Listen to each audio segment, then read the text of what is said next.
Welcome everyone to our webinar, or workshop, which is the application of the 7D model of von Strampenaars and Charles Hampton Turner, and the dilemmas approach to reconciliation in the pandemic analysis. First of all, a few administrative details.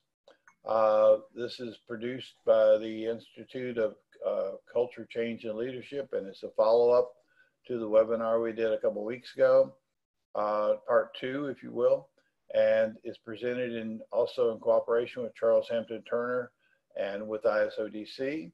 And the content is the property of von Strampenaars, Jerry Glover, and Kim Barker as appropriate. And the webinar, very important, will be recorded for distribution to those who cannot attend, or for any of you who want to look at it again, or to show it to other people. Please turn off your audio and video if you don't consent to be included in the recording. At least turn off your audio while the presentation is going on, because it helps with the control of outside distractions. And any comments and questions, please limit them to the chat room. We will come back with a question and answer time near the end of the session. With that, we're going to get started. The session will include a section by Dr. von Strampenaars. Where is he, Kim? Is he on there? Yeah. I lost him somewhere in the... Oh, Fonz is here. Fonz, you're muted. You're muted, Fonz. I can't hear you. Here we are. Yeah. There you go. All right. Dr. von Strampenaars, who presented this webinar part 1 about a couple weeks ago with us, has come back with some additional insights and thoughts about it. And Von's, of course, is world renowned for his knowledge of culture and management and the dilemma approach. And so he's applied this to the theories that we have coming out about coronavirus. So let me turn it over without further ado to Fonz, and I will give you the screen share, Fonz. Let me get out of it. Thank you, Jerry. It's wonderful. Let me put my glasses on so I cannot miss the right one. And I'll make it work from here. Yeah, wonderful to be here. I will make sure you get a copy of the slides. It's interesting that let me try to do that with my finger. That's much better. We will look at part 2, where it's obviously the best audience you can get, namely those who have heard me the last time and the new ones. And the compromise is you bore half and you're too short for the other. So I'll try just to do as if it's self-contained in what I present. The idea is that I will start with a little overview, slightly different from last time, in why dilemma thinking is so important, and then go into a short overview of the dilemmas created by the COVID-19 one, and where culture, in fact, defines where we approach and how we approach the dilemmas. But I will, on top of that, provide you with some tips. We have been working pretty hard on coming out with a book. We thought we add some blogs, which will make it a booklet, like 20 pages. And 6 weeks later, we have a book of 150 pages, of which you see the cover. And it's called the COVID-19 Survival Guide. It will be available on Amazon in about 2 days. We are working on the last edits today. And then it will go into the templates, and it's an ebook. And it will also give you access to a self-assessment of where you are as an individual and what you think society is doing. This is the 6th version of the app, because we get feedback and it was a minimal viable product, but we're getting there. And it's wonderful to have a team that enabled us to do this in 6 weeks.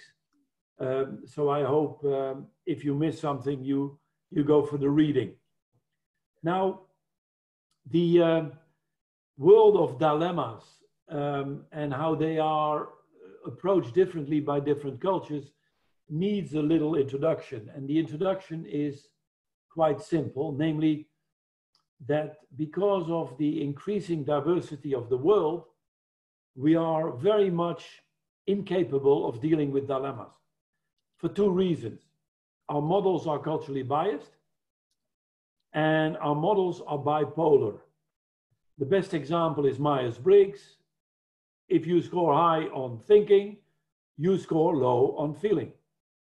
But including in our own arena of cultural studies, it doesn't matter what model you take. But if you are individualistic, you are not collectivistic. And I remember a wonderful time I was with Charles Hamilton Turner in 1983 in Shell. And he said, Frans, if you are an individualist at the cost of the community, you're an egoist and it doesn't work. If you are a collectivist at the cost of the individual, you're a communist and it doesn't work. So if both ends of your scale don't work, why don't you try to combine it? Now that's dilemma management. And the end result of dilemma management is called integrity. Integrity is creating wholeness through the integration of opposites. Now, what does that mean in practice? We had a workshop in Tokyo about 15 years ago. And this was when a lot of Westerners were worried that the Japanese would create a financial crisis. So a lot of Americans came in and they advised the Japanese how to avoid the crisis. And later, as you know, the Americans went into consulting people how to create a crisis, and even much more successful. And it was quite interesting because the Japanese said, but what is the problem? You are too subjective. And you need to become more objective. And the Japanese said, hi, which means I don't understand a clue of what you're saying. So the Americans explained it again, but louder. And suddenly the Japanese realized when they heard the definition of objectivity by the Americans, they didn't have a good word for it. And the word that came closest in the idea of what is objective was kyakanteki. Kyakanteki, very close to the Chinese, means the guest point of view. For the cynical Japanese, the American point of view. Subjectivity is shukanteki, the viewpoint of the host. And we had a workshop on this dilemma because indeed the Japanese are about relationships, people you know, while the Americans are much more about be objective. So they took it as a dilemma. And the first thing you need to do with a dilemma is what we call crack the line. And if you crack the line, you have an invitation to combine. Now, we gave them, and by the way, this was made in the workshop, the following picture. What is this? Now, if you know the reconciliation, it's easy to know what this is. And they came with the reconciliation of the Japanese garden. And obviously, you see the top of the bridge and the side of the bridge, but it depends on your viewpoint. Now, what we do with dilemma reconciliation is to combine these opposites into a larger whole, in this case, the bridge. Now, what does that mean for innovation and leadership? First of all, this was the basis, and 3 months later at Heathrow, I saw the following advertising campaign. And I don't know if you remember this one, but it was expressing that if you combine different viewpoints, you at least have the source of the best advertising campaign internationally that won most of the prizes. And it was based on the idea that a different point of view is simply the view from a place where you're not. And that's why they gave life to the slogan, HSBC, the world's local bank. Now, that is the practice, and I think the most honorable thing we did in an advertising campaign. If we look at the dilemmas that we found, the top 10 in the COVID-19, have a look. We found, number one, compliance to health and safety rules versus flexibility for quick adaptation. Now you see with the dilemma, it means two propositions in Greek, that both are desirable at the same time. But our models force us to go for one or the other. Allow for local experiments, centralize a global approach. Think about America, where the federal government is put under pressure, give us direction, and then the local senators say, give us freedom. Both are okay, but it's about how to combine them.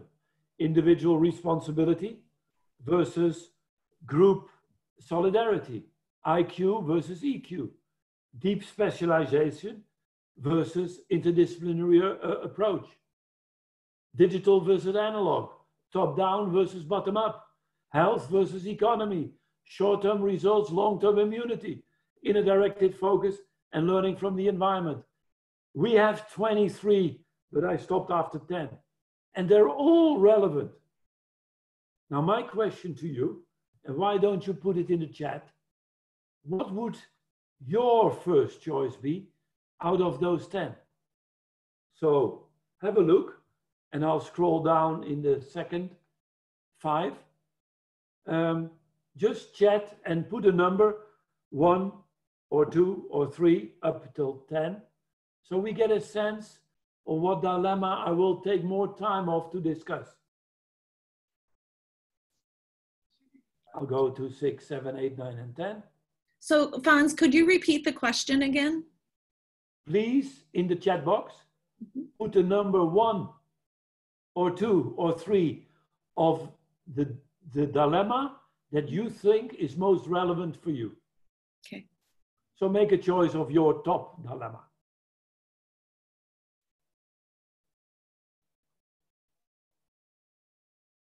Oh, we're getting lots of them. Yeah, that's what we want.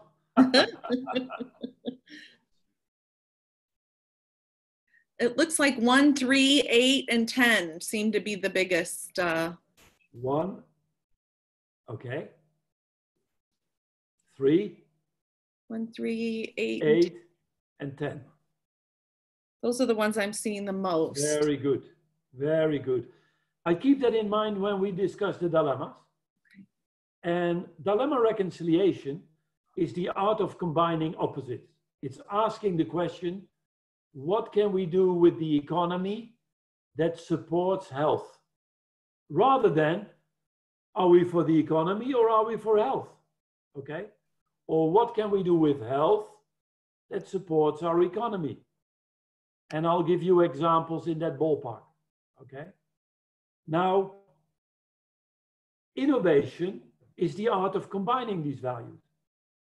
So the example, Apple combined aesthetics with functionality.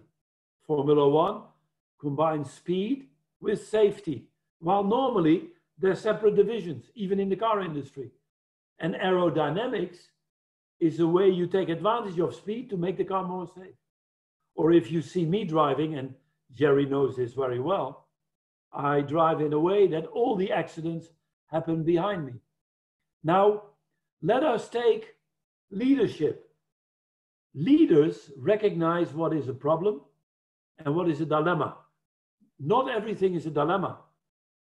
A problem can be solved by throwing money at it or time, and you got it. But with a dilemma, money and time don't help. You need another mindset.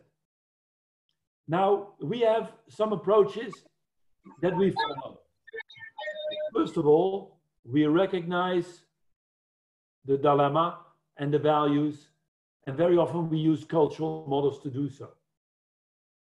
If you stop here, which most of my colleagues in the field do, namely, let me give you the difference, it runs into stereotypes and gives implicitly an advice, you're better than the others. That's why we need a second step, respect. Respect means that it turns into a dilemma that you need to reconcile. And then finally, realize and root as a role of the leader to make this work. Now, we will have a bunch of dilemmas that I would like to discuss. I will frame them around 7. And, you know, in view of time, we might stop at 5, but you got the point. In the first of dimensions, don't worry about the labels. A universalistic culture is a culture that believes in consistency, systems, standards, and rules. Go for the procedures, one best way.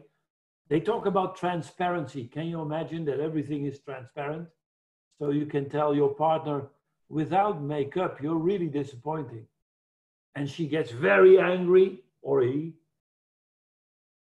And you say, what are you telling me?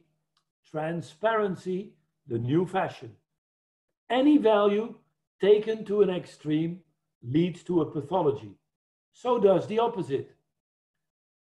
Particularistic cultures believe in flexibility, pragmatism. There are exceptions. It depends. They love ambiguity. And rather than the letter of the law, they go for the spirit of the law. Now, what is a good leader? Is a good leader consistent? Or is a good leader flexible? Stupid question. A good leader will say, you know why I need to be consistent?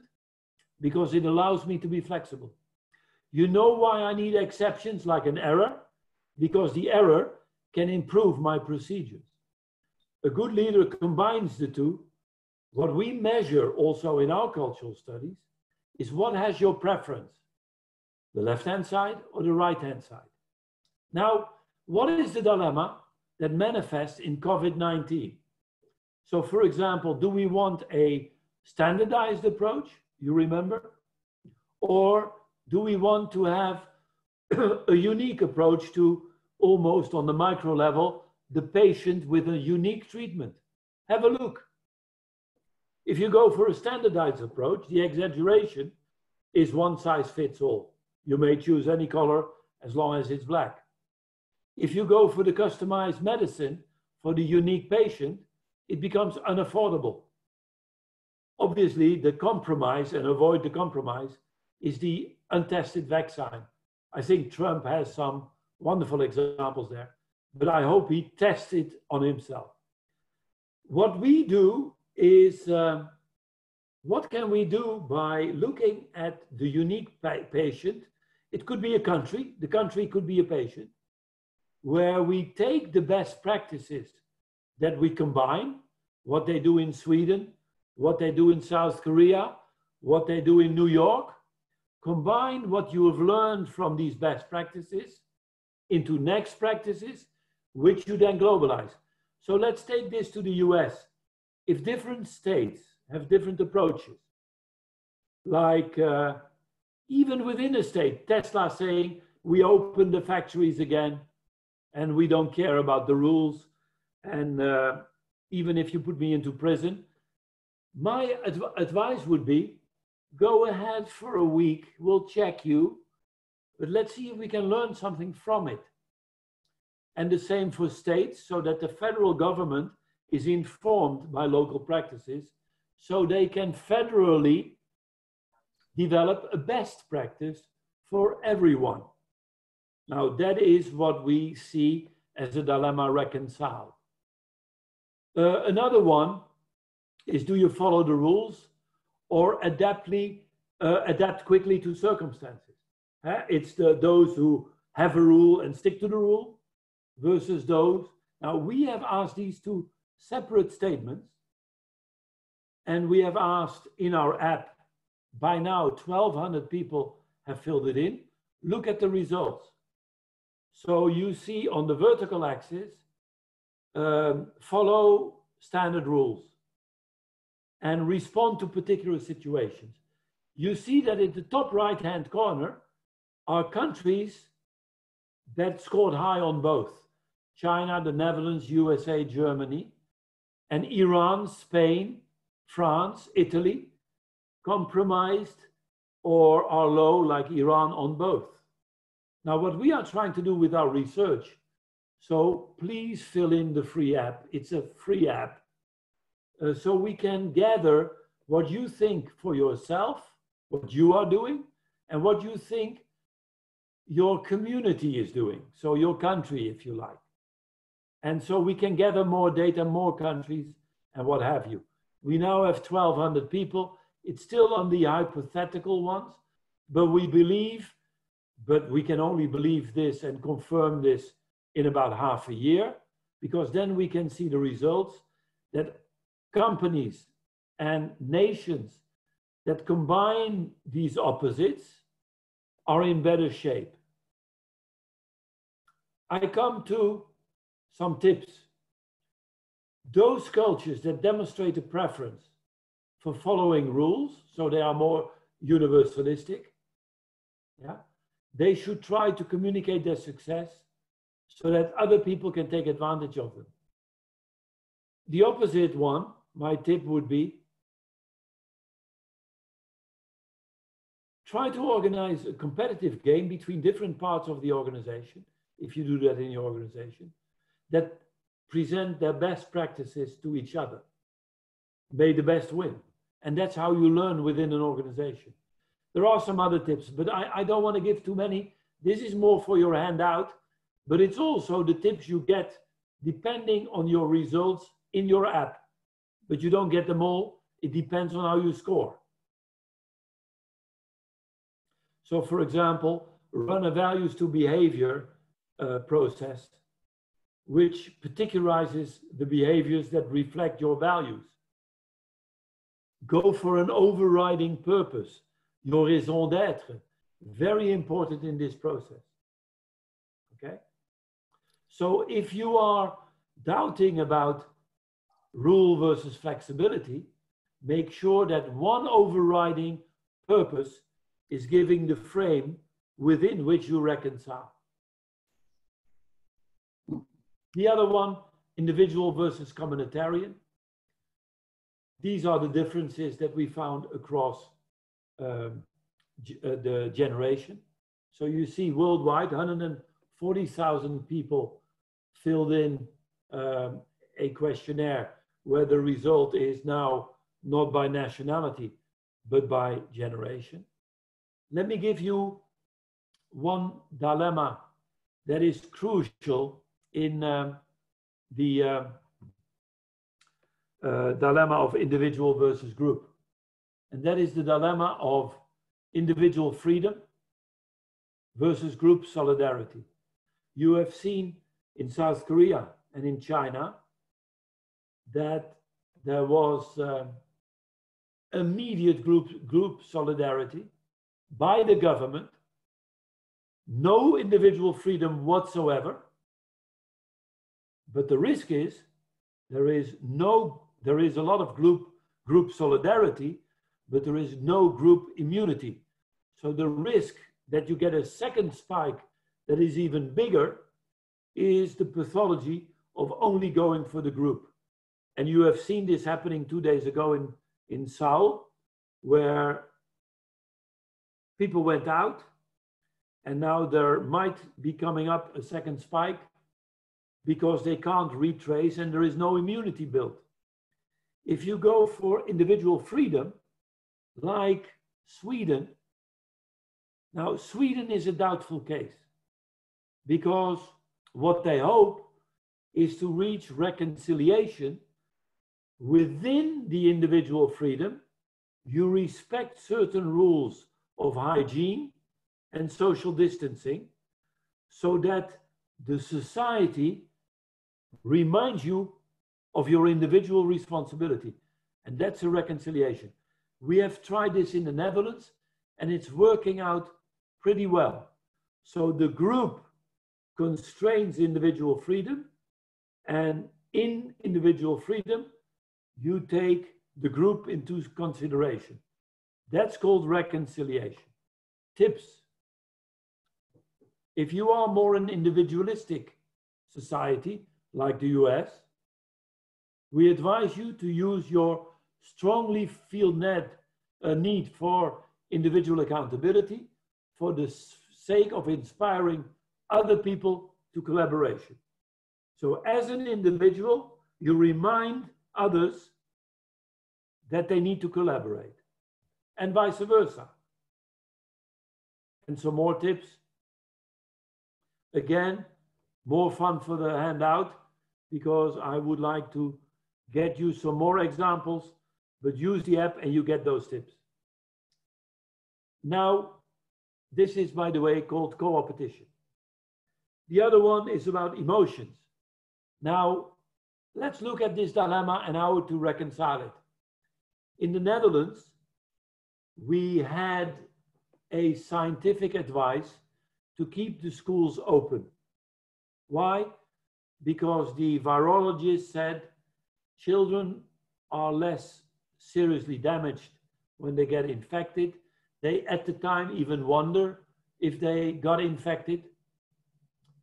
But then you got a lot of unions of the teachers, but also parents, that emotionally said, no, we can't do it, while scientifically it was advised. So the epithet, top left-hand corner, you are right, scientist, but you don't get it, versus emotional opinion by the masses, you are wrong, but you get it. So we closed the schools, and that was a missed opportunity for creating immunity. Plus, the big problem of children at home is that people in crucial professions couldn't work because their children were at home. Now, what is the reconciliation is doing and we're doing it now, minor experiments, controlled experiments, taken on new insights. We have some tips for reason and emotion. I won't use them here, but have a look in the handouts. I would like to go to specific versus diffuse, my favorite. And that is based on the work of Kurt Lewin, who said there are peach cultures and there are coconut cultures. The peach, Kurt Lewin was a German who went to America, is typically American, a lot of public flesh and a tough nut in the center, difficult to enter. The Germans, difficult to enter, coconut, and they don't shave. But once you're in, it's very soft. Now, the problem is when the two meet. And the two meet, you see that what is public for the Americans is private for the Germans, the Japanese, the Chinese. That's why what Trump is doing with China, he might be right, but he doesn't get it. Because publicly, he makes them shameful. And that is never working with the Chinese. Now, they're only 1.3 billion, so who cares? Now, this is called loss of face. Loss of face is making public what is perceived as private. So you do criticize the Chinese, but don't make it public. Do it during a dinner, and then you have much more success. But, of course, to this interesting leader, would not help. Anyway, what I would like to say here is what are the specific versus diffuse metaphors for the COVID-19 approach? Specific is the economy, diffuse is health. So the dilemma is health versus economy. Let me give you, first of all, what is the intelligent lockdown? If you are just focusing on health, it ends up in economic bankruptcy. We all know that. If you only focus on the economy, like I was worried happened in America, it's shareholder value, the value created for people who never share. And you will have a great economy with no employees because they're all dead. Both don't work. The intelligent lockdown is based on some examples. Let me give you two. First, it's the answer to the question, how can we improve our profitability by making our business model including health? Our Dutch company G-Star launched last Friday morning a fashionable face masks for $65 a piece, washable. They are in the business of fashion, so they made a fashionable face mask. They sold 100,000 pieces in one day. So if you combine the economy with health, you're in great shape. Let me give you another example, the opposite way. One of the ministers in the Netherlands was interviewed on television, and he's one of those green guys that want to have CO2 reduction. We go off the gas and make it all kinds of new stuff. Billions and billions and billions of euro investment. And the interviewer said, hello, Mr. Green, let's call him Mr. Green, a minister. Are you stopping with these nonsensical investments? Because now we have a serious crisis and you go off with your nonsense on climate? His response was interesting. He said, have you read the latest reports that if you selectively invest on climate, it will create a lot of new jobs that will get us out of the economic recession created by the coronavirus? In a nutshell, an intelligent lockdown is focusing through investments in the economy, in this case climate, that will solve the unhealthy economy. And the final example, the Chinese chain of restaurants couldn't open, and they sent prepared pieces of food, raw, but in the right number of ounces, with a recipe so you could cook at home. They tripled their turnover compared to the economy they had. So my point is, if you make health an economic thing and your economy a healthy thing, you're in great shape. Rather than, should we go for the health or should we go for the economy? Unfortunately, you need both. This is another one, a big one by a Harvard professor, Goudsmit, who said the big problem now is that the advisors are within one discipline. We need to get deep specialization in a discussion with a broad set of disciplines, interdisciplinary. And we have asked this to our sample, 1,200. The best are the Swiss and the Germans, who combine depth with breadth. The worst is Iran, and kind of compromise South Korea, Italy, Spain. The US is kind of very good in depth, but not compromising in breadth for similarly small samples, but we hope to increase it when you participate. I come to some advices in reconciling, but go to the app and you get them, and also the slides later on. Come to the last one. Do we go and base our status on what we do, your output, or who we are, where you're coming from? Bottom up at the left, top down at the right. Have a look.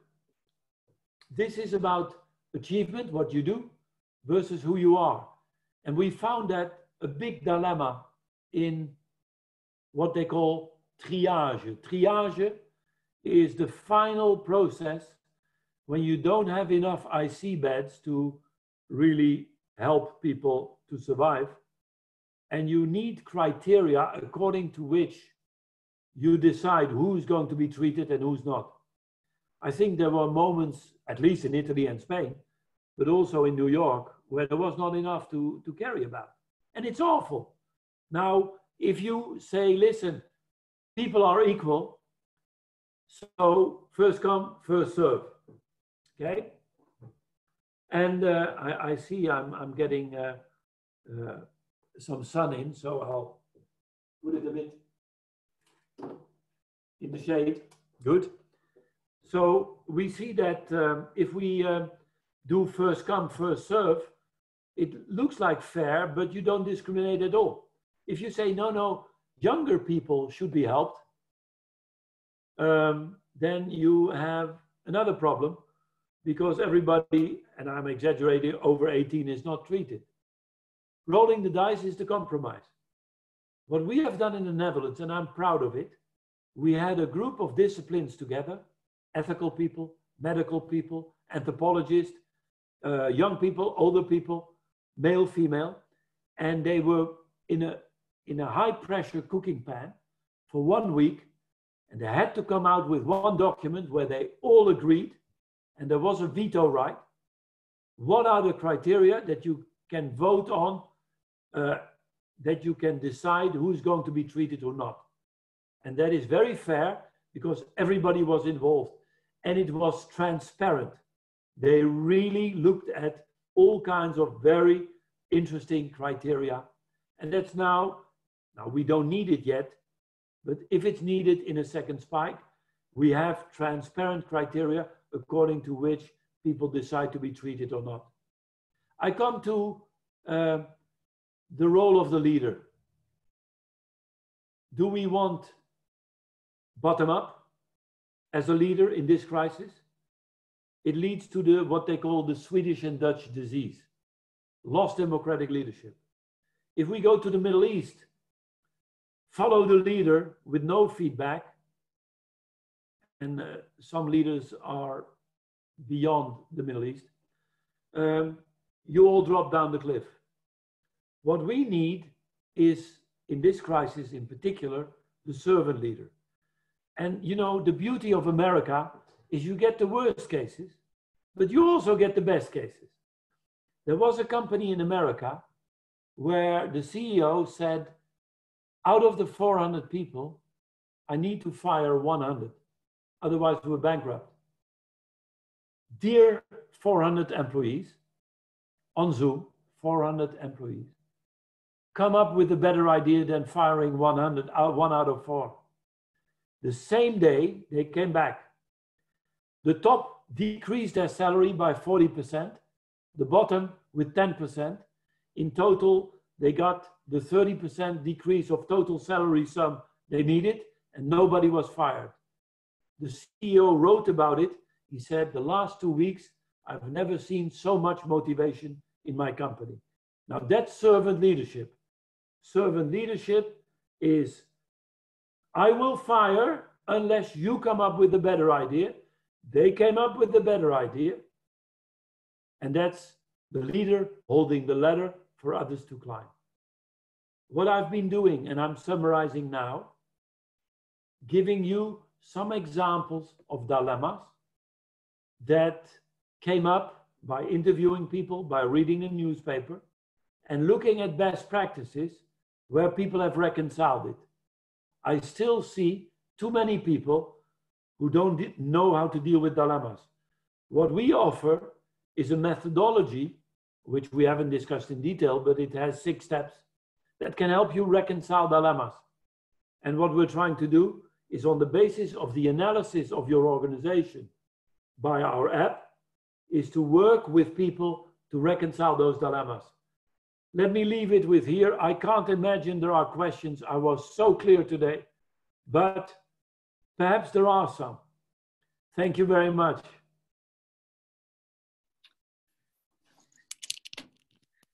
Fons, there has been so much wonderful chatter in the chat room.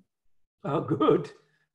I can't even. Well, if we can go ahead and go to you, Kim, and then we'll come back and give people time for questions and answers at the end. Okay. All right. Okay. So, Fons, if you could give me the screen. Excuse me for that, obviously.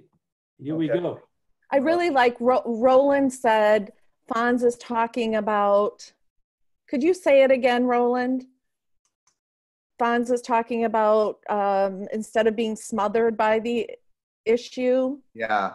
My point was that I think the coronavirus, we're in a situation where we can take advantage of it rather than being smothered by it.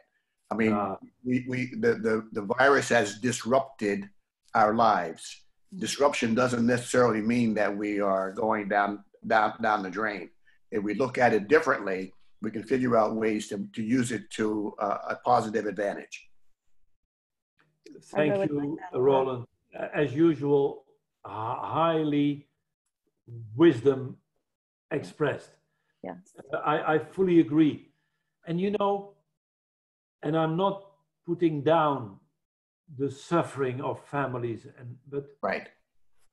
We are now worldwide under the level of the influenza number of deaths in 2018. Mm-hmm. And nobody was talking about that. And people were suffering as well. Mm-hmm. Now, never say nobody, but right. There are 50 million people dying every year from all kinds of diseases. And we have not even reached 1 million. Yeah. Now, again, I'm not putting things down, right.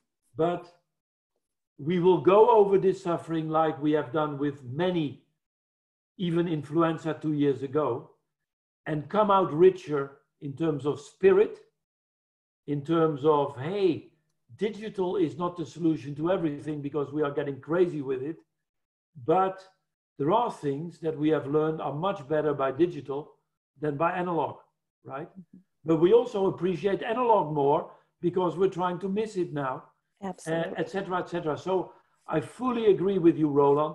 We might come out as a richer human being. I could not agree more. Thank you. Thank you, gentlemen.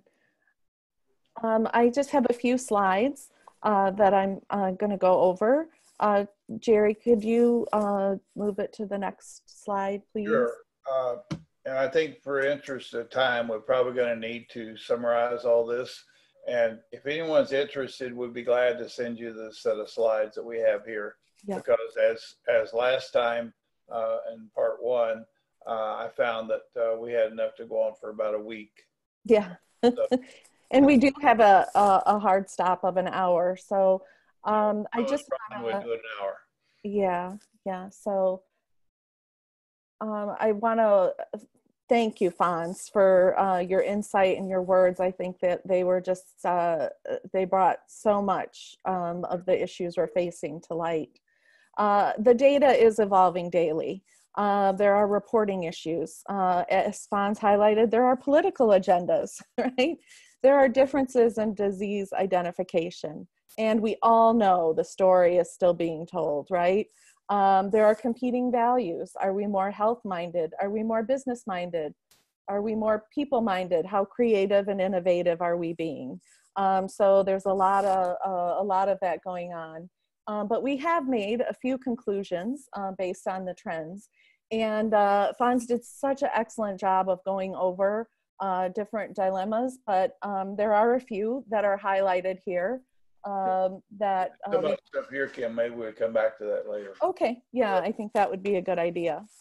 The next slide is, and again, there are issues, you know, some issues with the data, right? However, these numbers are based on Google Maps, Johns Hopkins, the Worldometer. So they're the best numbers, the most official numbers we can find. But if we really look at the deaths per million and the total cases per million, I think we can really look at some trends here. And the trend is, first of all, it appears like those countries who are of a more collectivist orientation, that there was some talk about this in the chat room as well. You know, compliance is a little easier, right? When everybody can get on board and come along with what is being required. So that is very telling. But then also when you look at the more European and oh, America's down here. You know, we tried to do a little bit more, give a little bit of individual freedom, you know, as well. Sweden, they had the herd mentality. My friend from Belgium said that most Swedes social distance by nature. So I thought that was kind of funny. Look at Brazil. They had, you know, they had no national plan, right? It was just a little flu that was going on. I'm sorry, Pamela, she said, where is France in this? So I'm sorry, France is not up there, but, and, you know, I'm gonna, again, tout the countries that had female leadership. It's something that I really like to do. Iceland, look at Iceland's numbers, Germany, New Zealand, Finland, Singapore.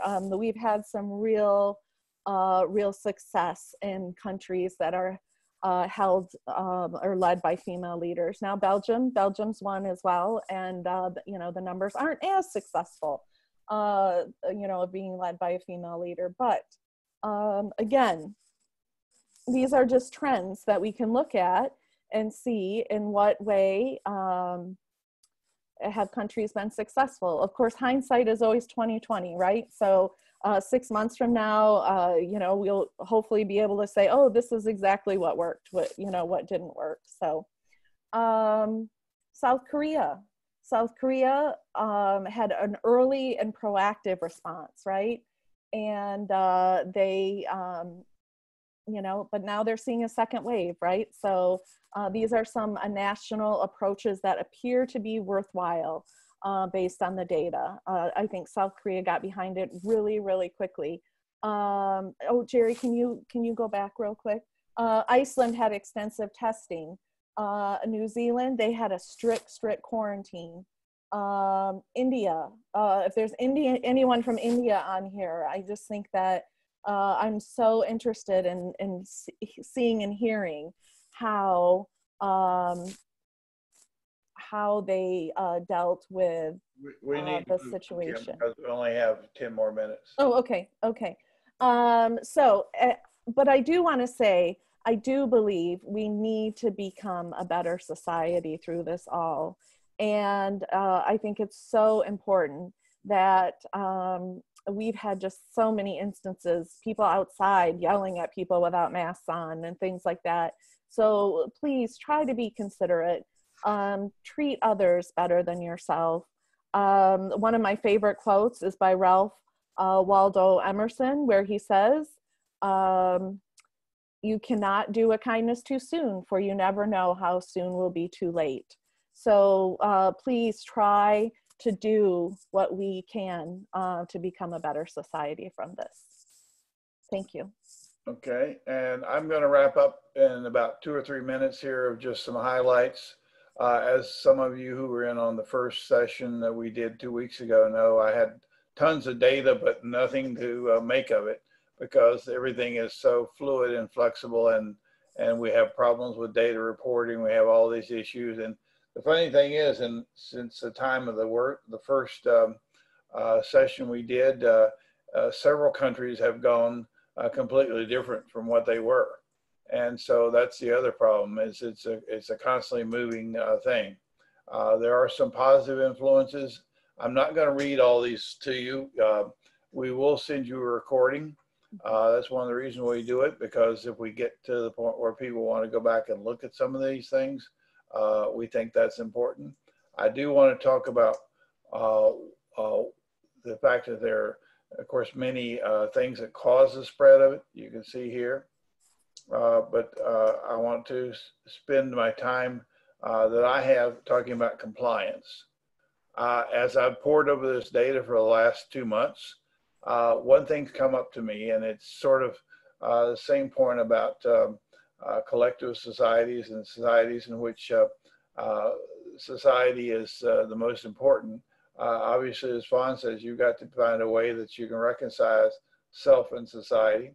And the fact is that when compliance does not happen, it seems like that's where you find the hot spots.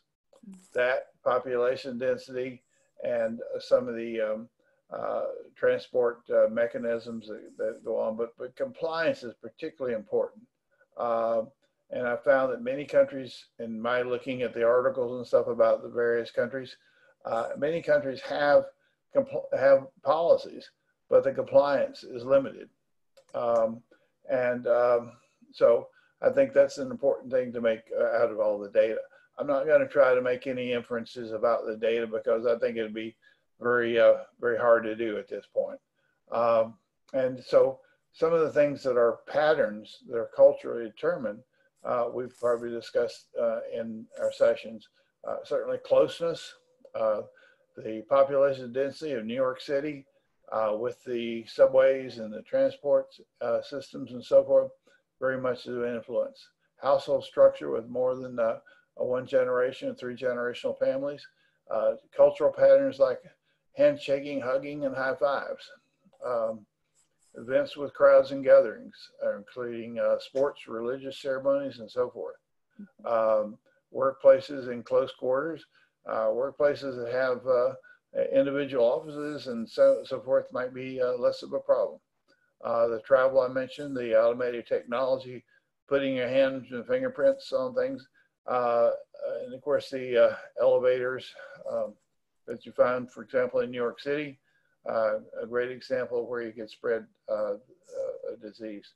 And population density in general, I think, is a big problem. But once again, I come to compliance. I think that's something that in our society, particularly I've noticed in the US, compliance has not been 100%. It's probably not even been 50%. So it's no surprise that we're the world leader in pandemic infections. So I think we've got to look at that and say, okay, where do you reconcile the dilemma of individual freedom with the need for social responsibility? Okay, and I'm going to stop at this point because I want to leave time for questions and answers.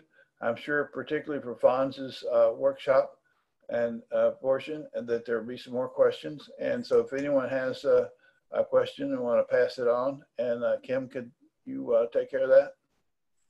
Okay, yeah, I do see that that Fonz did put the link to the questionnaire. It's at THT Consulting /COVID-19, COVID-19. So that's where you can go to take the questionnaire.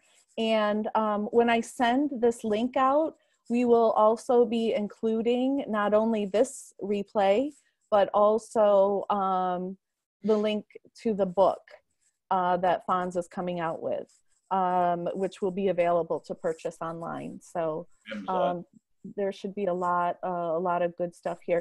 Does anyone want to unmute and ask a question? Yes, Ron.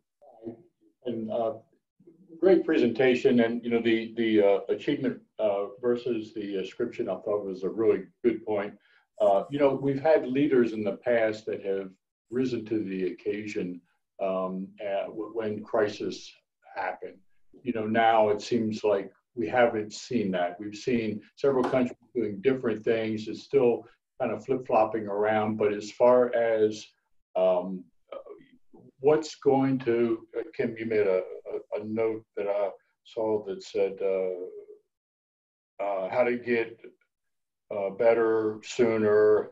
But it takes, you know, leadership to do that.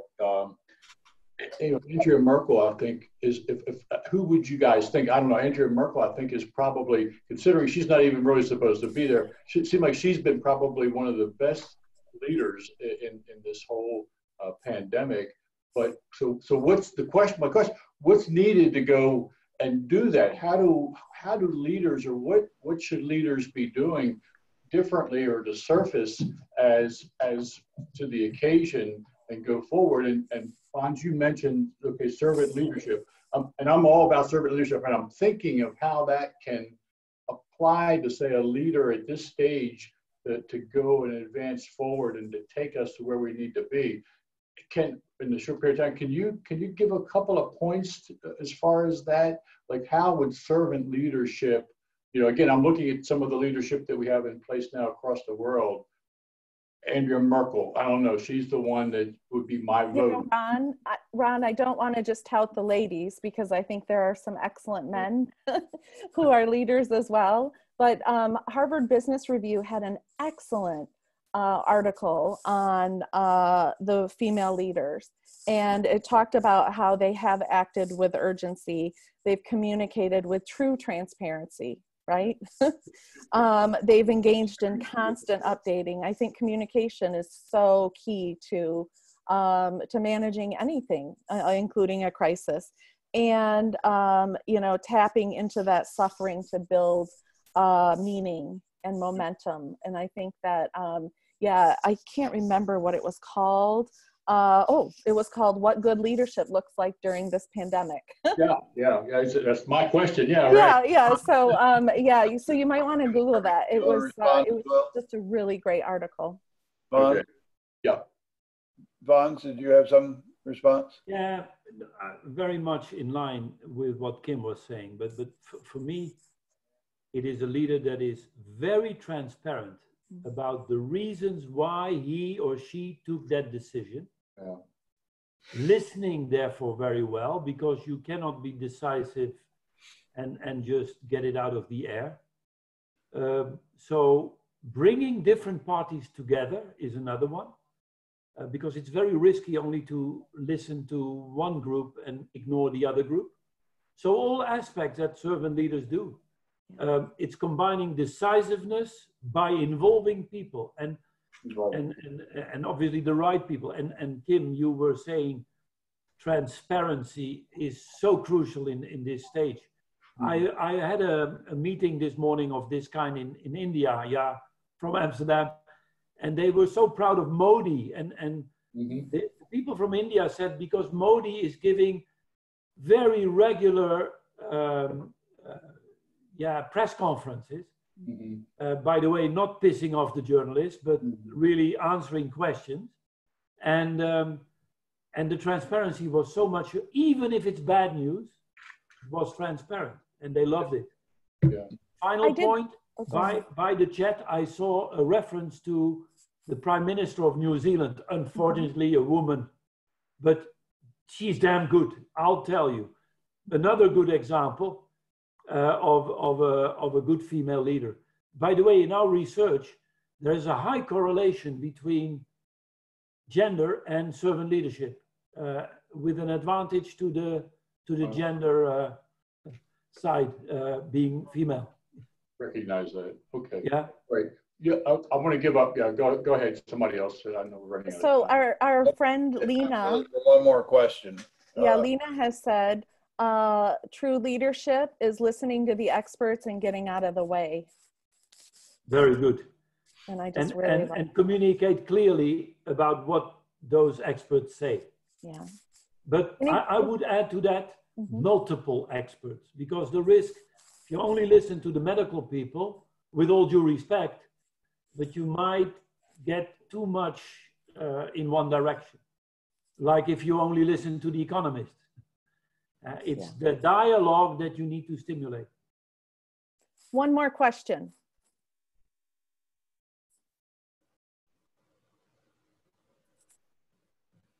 Okay, I think if people want to look back on what has been said in this webinar and workshop, we will be sending out the recording, and we'll be happy to send you the recording for part 1 as well, which was 2 weeks ago. I'll do that. We thank you for your participation. And the PowerPoint, yep. And Fonz, thank you for your great ideas and wonderful contribution as usual. And Kim. A pleasure always working nicely with you, Jerry and Kim, for all the organization and everything. Thank you so much. Anything else to add as a conclusion? Good to see you, Fonz. Hey, Roland, thank you. It's good to see you again. Keep strong, and keep your wisdom. Okay, everyone. I promised Ron that we'd finish up in an hour, and it's now 59 minutes. So I think it's a good You guys did great. Thank you so much. ISODC thanks you. Fonz, Kimberly, Jerry, thank you so much. I mean, Thank you, guys. Very welcome. Great Thank pleasure. you so much. Have a great day. Bye. Bye.